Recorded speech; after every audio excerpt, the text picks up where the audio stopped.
रोप्नु कि क्या हो यो खेत पनि यति खनेर रोप्दाखेरि यति रोप्दाखेरि काफी। किन बाबा गोरु पाइएन योपालि चाहिँ? गोरु पानीको प्रब्लम छ नि त यहाँनिर, पानीको प्रब्लमले गर्दा पानी पुग्दैन। पानी नपुगेपछि अर्का गोरु ल्याएर दिनभरि राख्यो भने नि हाजिरा त दिनै पर्यो। योपालि चाहिँ पानी चाहिँ कहाँबाट ल्याउनु भएको बाबा? पानी यो परेको पानी यो अलिअलि खाने पानीले रोपेको। त्यही त कुलो खने कुलो सोरेको याद पाइएन योपालि अन्त नि। अलि नबनाएको कुलो माथिबाट आउने कुलो रोडले गर्दा बिगार्यो। खाने चाहिँ यसले गरेको। सधैँ त 2 दिन लाग्थ्यो नि है बाबा खेत रोप्नु? सधैँ त 2 दिन 3 दिन लाग्थ्यो। 8 जना 9 जना खेतला लाएर रोपिन्थ्यो नि त दिनमा। योपालि चाहिँ कति यति 4 गरा मात्रै? यसपालि त्यसो नअघि कहिले परदेखिको हो गरेको नियम गर्न मनपर्छ। अब यो अर्ग्यानिक भनेको चाहिँ अब जोसुकैले गर्दैन पनि यो नानीहरूलाई आउँदो भवी पिँढीलाई सिकाउनुपर्छ गरेर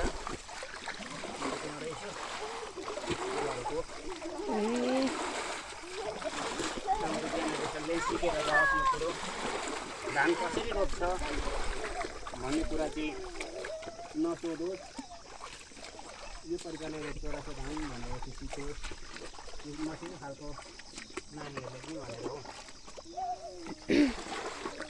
नानीहरूले त सिक्दैछ है दाजु। 2 जनाले त मसिनो खालको 2 जना नानीहरूले पनि गरिरहेको छ। उनीहरूले पनि त अनुभव हुन्छ पछाडि। यहाँनिर जाँदाखेरि हामीले यसरी उयो गरेको त्यो सँगै खेल्दै फेरि हिलो खेलेको थियौँ भन्ने उयो हुन्छ।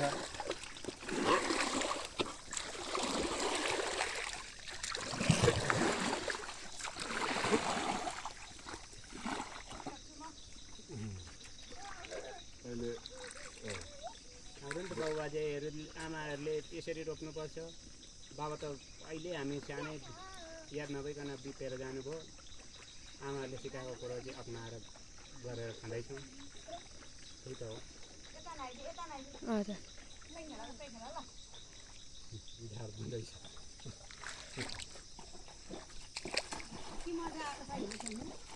ब्याडे गरामा पनि रोप्नु पुग्दैन क्या योपालि त है पानी आमा?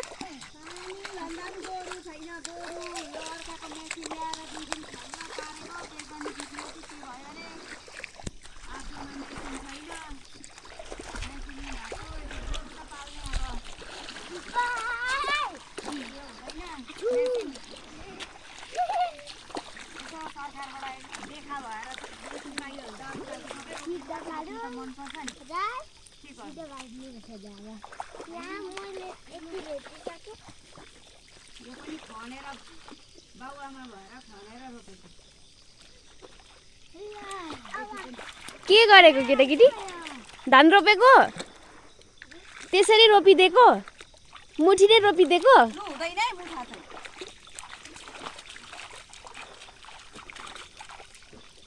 हाम्रो रोनाल्डो पनि आउनु भएको रहेछ धान रोप्नु आज चाहिँ हो।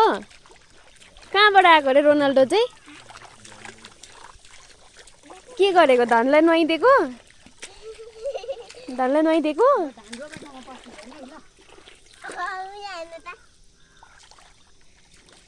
पानीको कन्डिसन चाहिँ यस्तो छ। यो त अन्त आमा रोप भोलि नै सुक्दैन?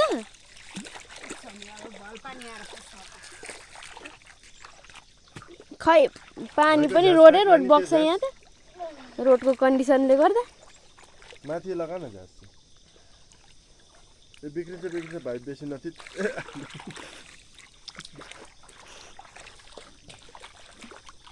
त्यहाँ छोडे नानी रोपेको ठाउँमा।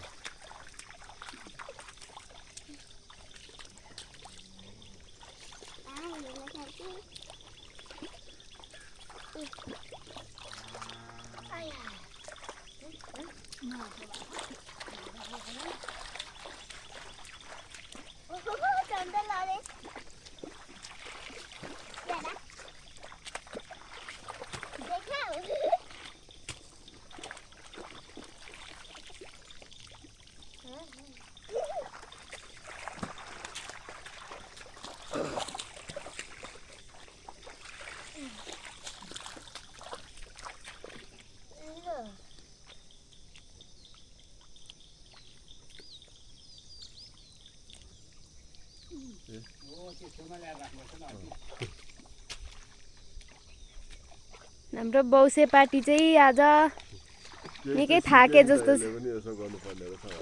निकै थाके जस्तो छ बौसे पार्टी। कुद्नु चाहिँ हुँदैन नि त। खेताला हो कहाँदेखि मगाएको?